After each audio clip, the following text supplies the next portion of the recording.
똑같이 철없이 굴어서 아줌마가 더 많이 우리 선정이 이해하도록 노력하고 보듬어 주도록 노력할게.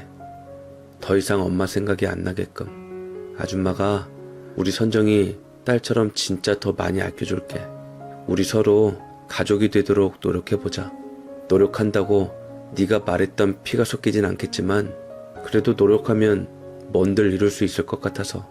선정이는 제 말에 펑펑 눈물을 쏟으며 그렇게 한층 더 성숙해갔네요. 아직은 어린 나이라 지금 당장 친엄마 심정을 설명해줘도 모를 것 같아 훗날 머리가 크고 이해할 날이 오면 제가 직접 친엄마의 마음을 전해주고자 다짐하며 선정엄마의 그 눈물을 마음에 새겼습니다. 그리고 우리는 다시 원점으로 돌아와 다시 처음부터 시작을 했고, 선정이도 이제는 저를 조금씩 받아들이며 남편 역시 저와 선정이를 이해하려고 애쓰며 그렇게 부단히 가족이 되어가고 있었네요. 그러던 중 남편이 막노동에서 어느 정도 빚을 갚은 다음 돈을 모은 것과 대출을 합해서 원래 하던 사업에 다시 손을 댔는데, 아주 남편이 단맛을 느꼈던 것처럼 그 정도까지는 아니지만 막노동할 때보다 잘 먹고 잘 살고 있고 행복하게 지내고 있어 만족하는 삶이 되고 있네요. 선정이는 처음에 저를 아줌마라고 불렀다가 이제 엄마라고 곧잘 부르는데 지난 일에 대해서 사과도 받았어요. 자기가 향수랑 립스틱을 가지고 좀 장난을 쳤는데 그게 그렇게 아프게 할 줄 몰랐다면서 제게 사과를 했는데, 지나간 일이니 괜찮다고 했지만 더 이상 그런 장난은 하지 말아달라고 부탁하기도 했습니다. 앞으로도 우리 가족이 영원히 오래오래 잘 살기를 바라며 제 사연 읽어주셔서 감사드립니다. 안녕하세요. 저는 올해 33, 결혼한 지 5년 된 여자입니다. 저는 조용하고 평범하게 산 흔한 여자이고요. 사실 남편도 그렇습니다. 그렇지만 대학 선배인 남편과 10년에 가까운 오랜 연애를 하여 결혼에 꼴이 냈으니 나름 비범하다고 할 수 있겠네요. 복학생이었던 남편은 신입생이었던 저처럼 말도 없고 눈에 띄는 사람이 아닌데요. 그러나 소리 없이 강한 내실이 있는 사람이었습니다.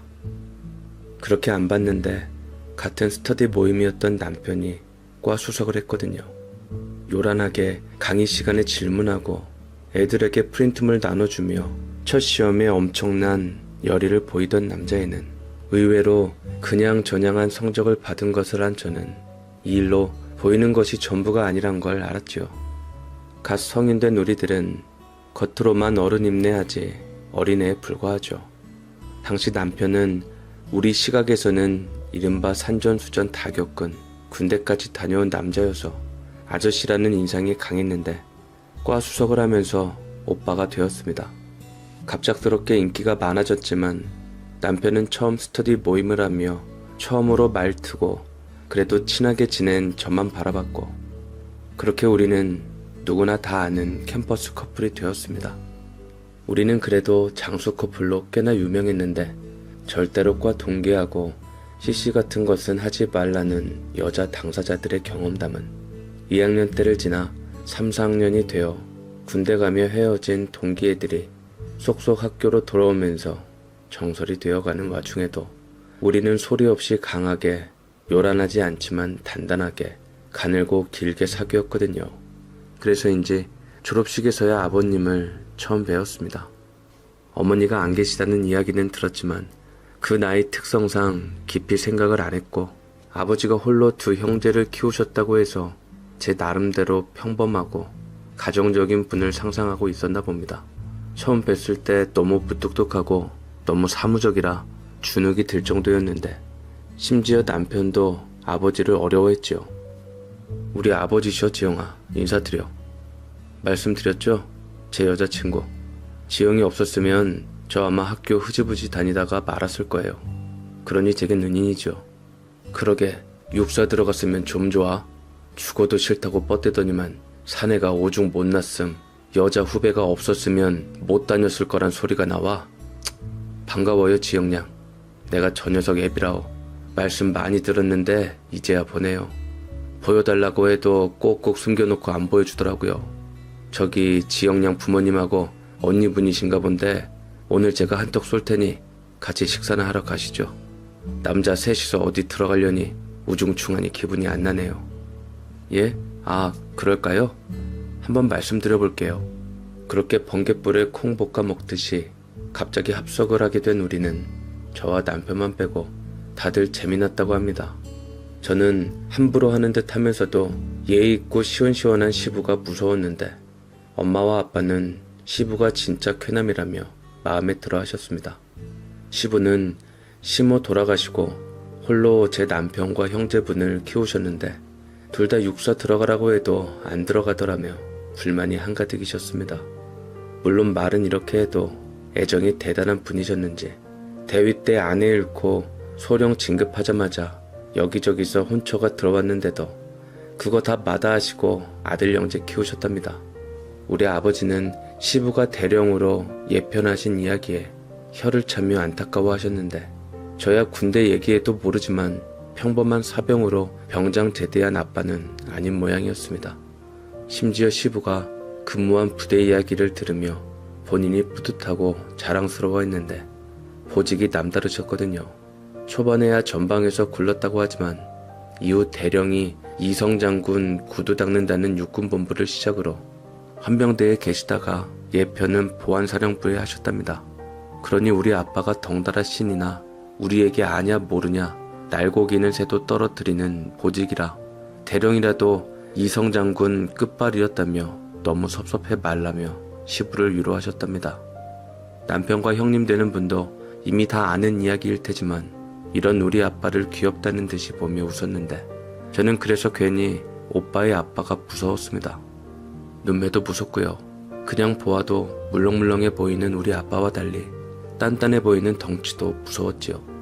우리 아빠는 오빠가 일반 사병으로 구르고 형도 순수하게 자기 능력으로 카투사 복무한 것에 엄지를 치켜들며 참 군인이시라고 찬사를 하셨고 이후로 그 기나긴 연애를 하는 동안 종종 연락을 주고받으며 지내곤 하셨습니다. 그러나 저는 연애를 하며 드나드는 5년여 동안에도 무뚝뚝한 시부에게 여전히 어려움을 느꼈습니다. 그렇게나 말씀을 잘하시는 시아버지도 저를 왠지 어려워하셨는데 특히 시아주버니 되시는 남편 형님 애인분하고는 또 말씀을 잘하셔서 더 주눅이 들었습니다. 형님은 듣기로는 친구분의 여식으로 어렸을 때부터 보고 자랐다고 합니다. 그래서 우리 남편하고도 허물이 없는데 안 그래도 부침성 없는 저는 이런 형님과도 잘 친해지지 못했습니다. 이건 제가 순전히 못나서 그런 거였지요.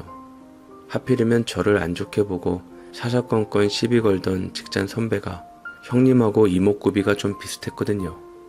언젠가 오빠하고 저녁 데이트 약속 잡는 것을 보더니 질투인지 뭔지 이유 없이 생트집을 잡아서 호되게 당한 이후로 치떨리는 상황에 비슷한 진하고 눈이 커다란 이목구비의 형님 되실 분을 보면 주눅이 들었습니다. 물론 그렇다고 제가 오빠를 포기할 정도는 아니었고요.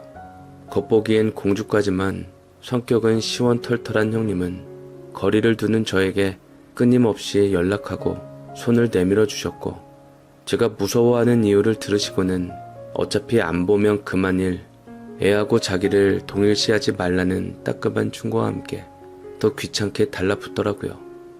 그렇게 형님네 결혼하실 때 저도 결혼 준비할 겸 따라다니며 노하우 배우고 친해졌고 이후 우리 결혼할 때 하객으로 온 저 못살게 굴던 여자에게 실수인 척 망신을 줬습니다. 결혼 사실을 알리면서 사표를 썼던 저는 기대를 하지 않은 상태였는데 그래도 몇몇 동기들이 와서 감동했는데 문제의 그 선배가 한껏 차려입고 온 것을 보고 기분이 좀 다운됐습니다.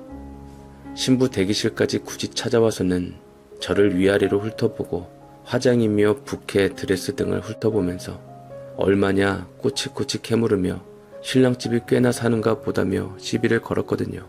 군대 예편하신 시아버지 직장과 이전에 모시던 장군님 그리고 동기들이 화환을 많이 보내주어서 식장에 화환이 쭉 늘어서 있었거든요. 형님 결혼하실 때도 이런 걸 봐서 저는 부담스러웠지만 또 우리 부모님은 우리 딸이 이런 집으로 간다며 무척 좋아하셨더랬죠. 저를 싫어하던 선배는 이래저래 안 입고 온 모양인데 제 표정을 보고 형님이 눈치를 채신 모양이었습니다.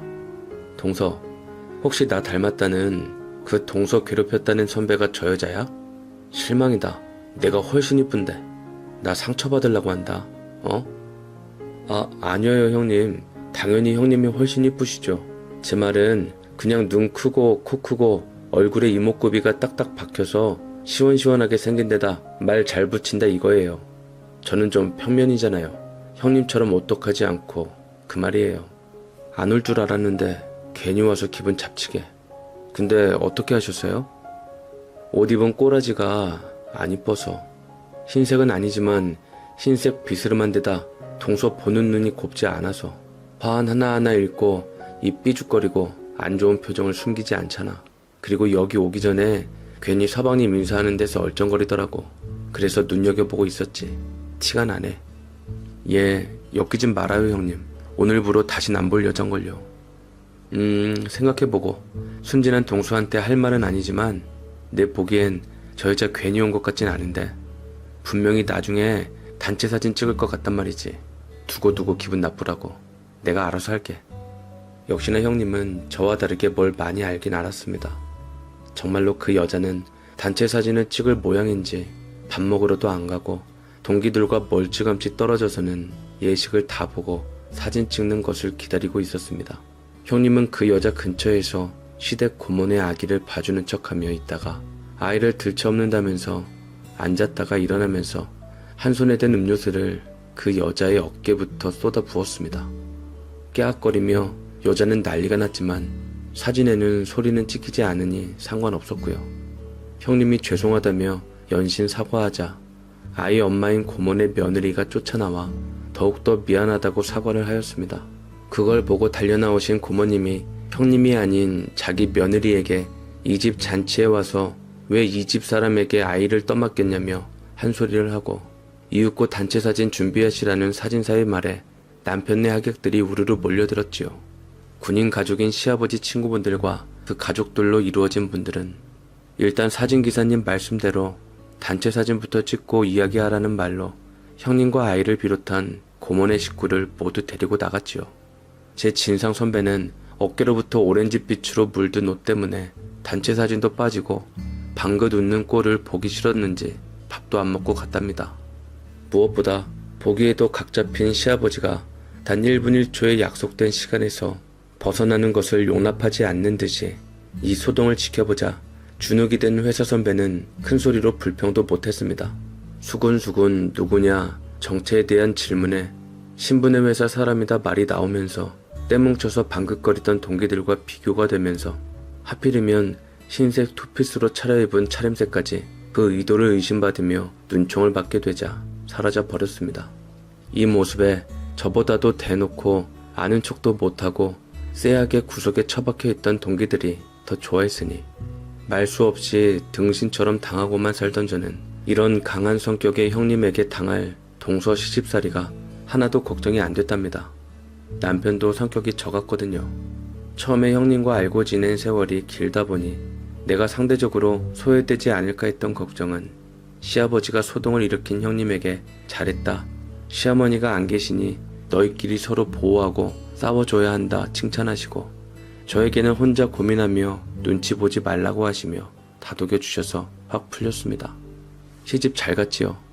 물론 시아버지와는 여전히 약간은 어려운 상태로 말 한마디 행동 하나하나 조심하며 몸을 사렸지요. 왜냐면 시부는 당신이 얼마나 대단한 일을 하고 무서운 사람인지 별로 말씀을 안 하셨는데 저희 친정아빠가 자꾸 겁을 주셨거든요. 네 시아버지 보증 말이다. 최고야. 지영이 너는 모르지만 헌병.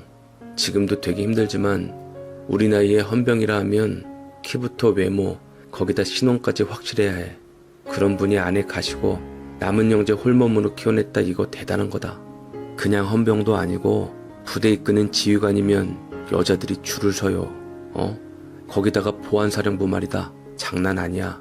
지금은 기무사라고 하지. 와, 내가 기무사 대령하고 사돈 될 줄 누가 알았냐.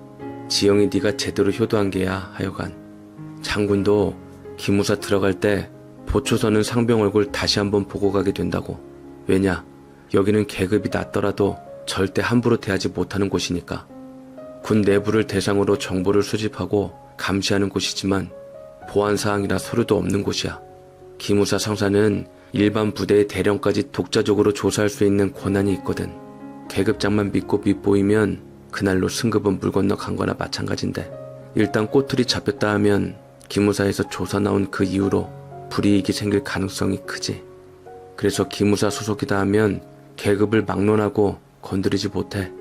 그런데 기무사 대령이면 어떻겠냐? 안기부 수준이지. 네 시아버지 타고 다닌 차가 어쨌냐면 번호판 조회가 안 된다. 그 정도만 알아둬. 아이고 장인어른, 우리 아버지 그 정도는 아니셨어요. 그냥 회사 다니는 줄 알았거든요. 군복도 안 입으셨어요. 무슨 작은 사무소 한다고 알고 있었고요. 예편하시고 한참 후에야 알았어요. 저는 그렇다고 아버지가 누구 싫다고 꼬투리 잡아서 막 조사 들어가고 그러실 분도 아니었고요. 그럼 사도는 참 군인이시지. 사나이시고. 그러니까 자네가 말한 군인이 군복 안 입고 사무실 출근한 게 안기부 같다는 거야. 국군계의 안기부 이해 가나? 게다가 그런 기무사 대령 하시다가 때려치신 거 보면 아무나 못하지. 20년 전에 나오셨다고? 예, 일이 마음에 안 드셔서 그만두셨어요.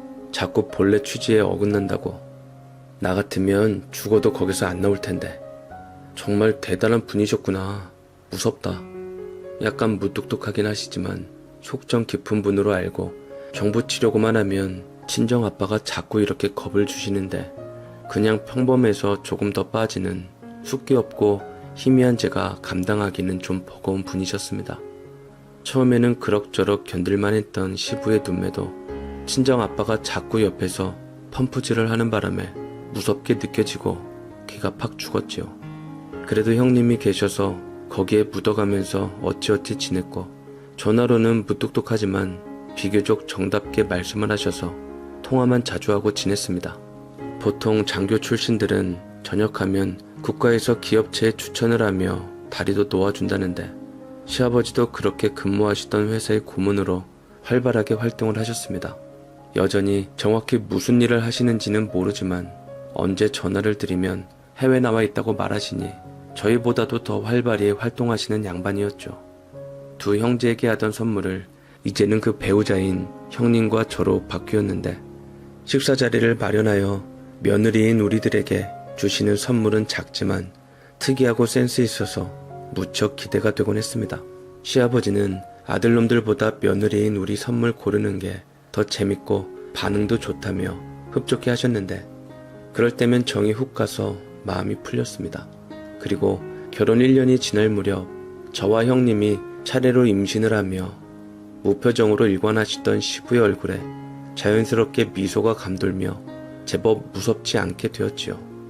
그러나 여전히 저희 시아버지가 예전에 운운하시던 친정 아빠 때문에 두려움과 경외감이 채 가시지 않은 그 무렵, 남편네 회사에 낙하산이 한 분 들어왔습니다. 대놓고 자기가 사장에 처족하라며 낙하산 티를 내던 그 사람은 이전 직장 경력을 인정받아서 하필 과장이었던 남편과 딱 한 호봉 높은 과장으로 들어왔다고 합니다. 일로 은근히 스트레스를 받는지 좀처럼 흔들림이 없는 사람이 퇴사를 고민하더라고요. 지영아, 우리 회사가 큰 회사도 아니고 한 부서에 과장이 둘이나 있을 이유가 없거든. 게다가 나보다 1년 빠른 6호봉 과장으로 두는 게 나보고 나가란 소리 같단 말이지. 대놓고 자기가 사장 와이프 조카라고 동아줄 자랑하는데 나 여기 그냥 계속 다닐까 말까. 무슨 그런 멍뭉이 같은 경우가 있어? 요즘 시대에 그게 통해? 통해. 내가 일개 사원인데 누구한테 하소연하겠어. 이걸 인사과나 어디에 꼰질러도 그 사람들이 날 무서워하겠냐? 사장을 무서워하겠냐? 내가 그냥 버티려고 해도 날 타겟으로 한 건지 대놓고 나만 갈군다? 뭐 물어보는 척 하면서 나는 돌아버릴 것 같은데 말이지. 그럼 일단 다니면서 다른 데 이력서 내봐. 바로 다른 회사로 갈아타면서 염장 지르면 약 올라 죽을 거 아니야.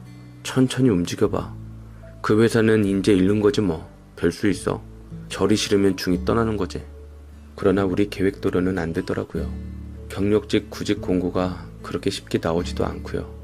게다가 다니는 곳보다 좋은 회사로 가야 하는데 후진고만 나오는 거였죠. 뱃속에 아이는 커가는데 덜컥 사표 던지다간 1년, 2년 손가락 빨지도 모르는 상황에 우리 둘은 치졸하지만 꾹 참고 버티기로 했습니다.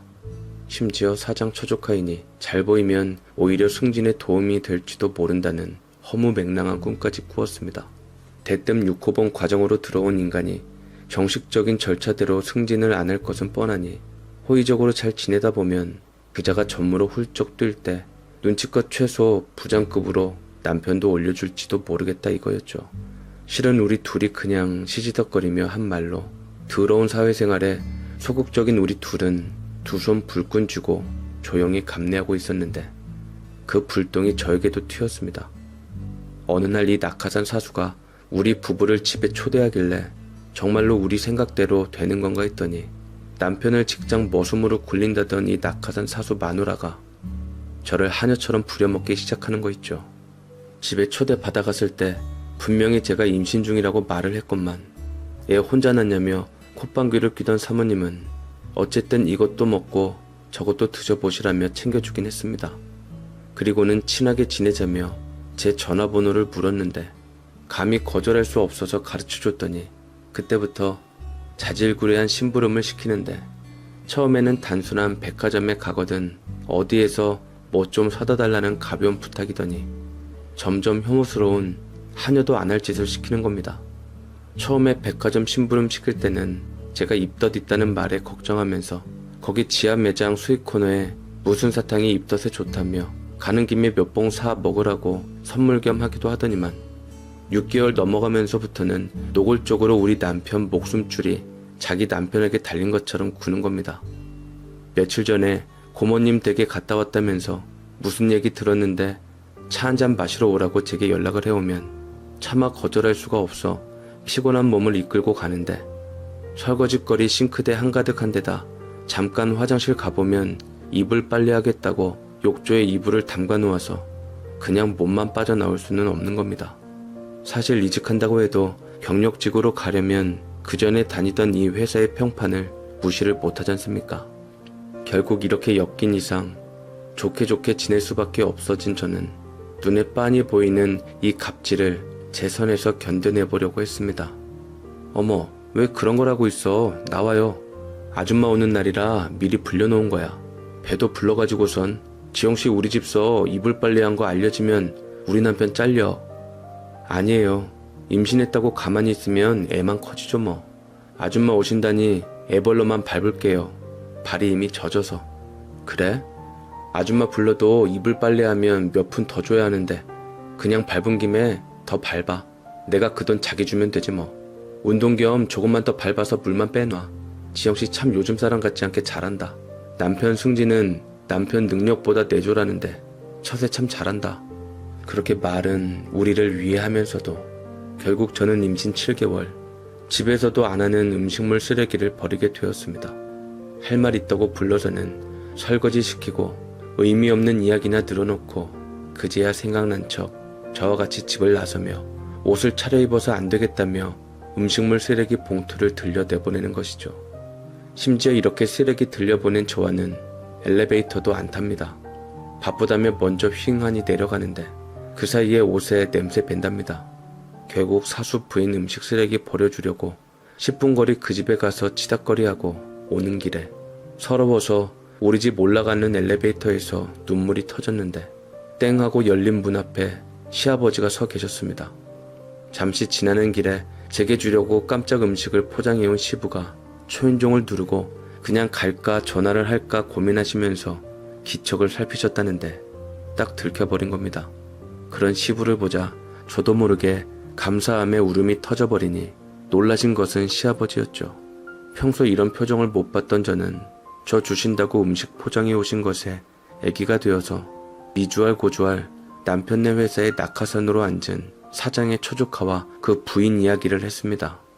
괜히 걱정 끼치기 싫어서 우리끼리 해결하려고 했는데 그 부인이 저를 얕봤는지 시시때때로 불러서 갑질 아닌 갑질을 하며 부려먹기 시작해서 방금도 기니 할 말 있대서 가서는 설거지하고 청소기 밀고 나오는 길에 음식 쓰레기 들려주길래 버리고 오는 길이라고 싹 다 고해 바쳤지요.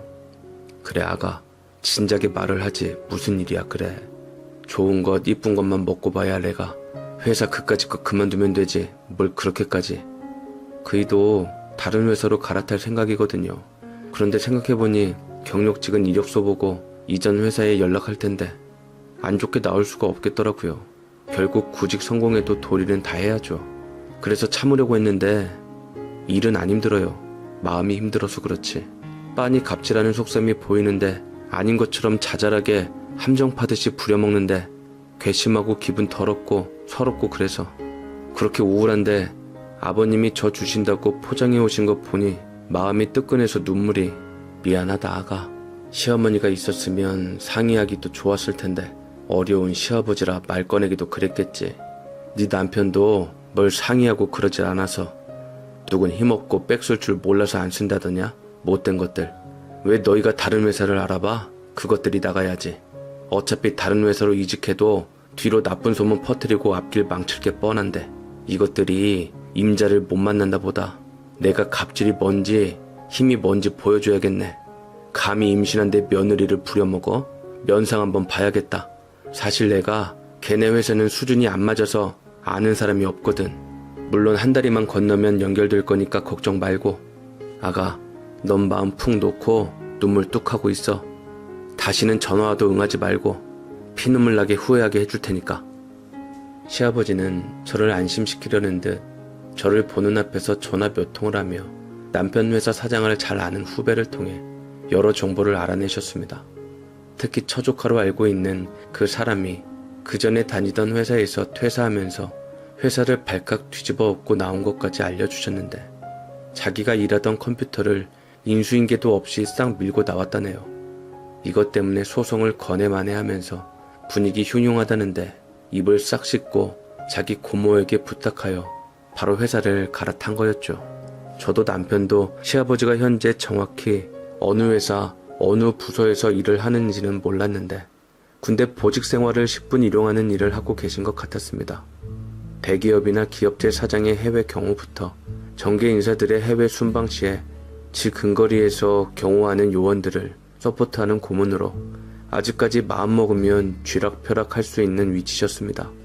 하긴 시아버지 보직만 듣고 이러쿵 저러쿵 우리 친정아빠가 입에 침이 마르게 이야기를 해도 그 업무 당사자인 시아버지는 보안이 철저한 업무 때문에 자연스럽게 할 이야기가 없었던 거였습니다. 방심하는 사이에 국가 비밀을 술술 불지도 모르니까요. 저는 시아버지의 전화 몇 통으로 10분 만에 그 낙하산이 저지른 크고 작은 비리와 행적이 털리는 것을 보면서 무서움은커녕 반해버렸습니다. 아버님이 육사 하셨을 때 좀 그랬는데 우리 그이도 아버님 말씀 듣고 육사 됐으면 가능성이 있었을까요? 와, 너무 멋지시네요 아버님. 우리 친정아빠가 아버님 팬이시거든요. 우리 사돈어른이 누군 줄 아냐고 막 자랑하시는데 이제 알겠어요. 글쎄 다 자기 능력 나름이지만 아무래도 다른 사람보다는 유리하겠지. 출신이 분명하니까. 그놈이 입이 무겁거든. 어릴 때부터 하지 말란 일은 절대로 안 했고 싹수가 보여서 추천한 거지. 힘든 일이야. 권력이란 게 주어지면 나도 모르게 쓰고 싶어지거든. 나도 수없이 나쁜 마음 들었고. 아무튼 요 깡통소리 요란한 갑질 부분은 내가 무슨 일이 있어도 잘라줄 테니 걱정 마라 아가야. 바로 고모분의 회사로 갈아타는 바람에 이전 회사에서 싸움 걸기 그래서 흐지부지 된 마당에 분위기 환기만 하면 되는 상황이니 걱정 말라는 말씀에 안심한 저는 아버님이 사오신 곰국에 파 엄청 들이부어 향긋하게 같이 한술 떴습니다. 썩박지도 우걱우걱 씩씩하게 씹고요. 당시 임신 7개월인 저는 시어머니가 없어서 미안하다는 무뚝뚝한 시부의 말씀 속에서 진득하고 따뜻한 배려를 느꼈지요. 그리고 며칠 후 저희는 한밤중에 시아버지의 부름에 부부 동반 외출을 했는데 거진 새벽이 다 되어가는 시각에 숯불 돼지 고기 먹으러 올 테냐 아니면 내가 싸갈까 하시는 말씀에 냉큼 저희가 가겠다고 쫓아 나선 것이었죠. 저는 아버님 말씀에 침샘이 폭발해서 가는 차 안에서 내내 침을 줄줄 흘렸는데 허름한 가게로 들어가자마자 뚝 그쳤습니다. 그 자리에는 저는 처음 보는 사장님 부부와 또 처음 보는 늙으수레한 선생님 두 분이 계셨고 그리고 저를 굳이 불러 음식 쓰레기를 들려준 낙하산 부부도 있었거든요. 무슨 일이 있었는지 낙하산 부인은 벌떡 일어나 굽실거리며 자리를 인도하고 숟가락 젓가락을 놓아주며 안절부절이었고, 남편 상사란 사람은 술을 많이 마신 모양인데도 얼굴이 하였습니다. 미안해요. 나는 동생네가 부탁해서 아무 생각 없이 우리 남편 회사에 넣어달라고 했죠. 신신당부했거든요. 고모부 생각해서 티내지 말라고. 전에 다니던 회사에서 그런 엄청난 사고를 친 줄은 꿈에도 몰랐어요. 아무튼 미안해요. 그리고 임신 중에 그렇게 불려다니며 굳은 일을 했다니 제가 몸둘 바를 모르겠네요. 어째들 그러는지. 어른들 얼굴에 침 뱉는 줄을 모르고. 우리야말로 이제라도 알아서 전화위복이 됐어요. 감사합니다. 미안해요, 김 과장님. 그리고 사모님.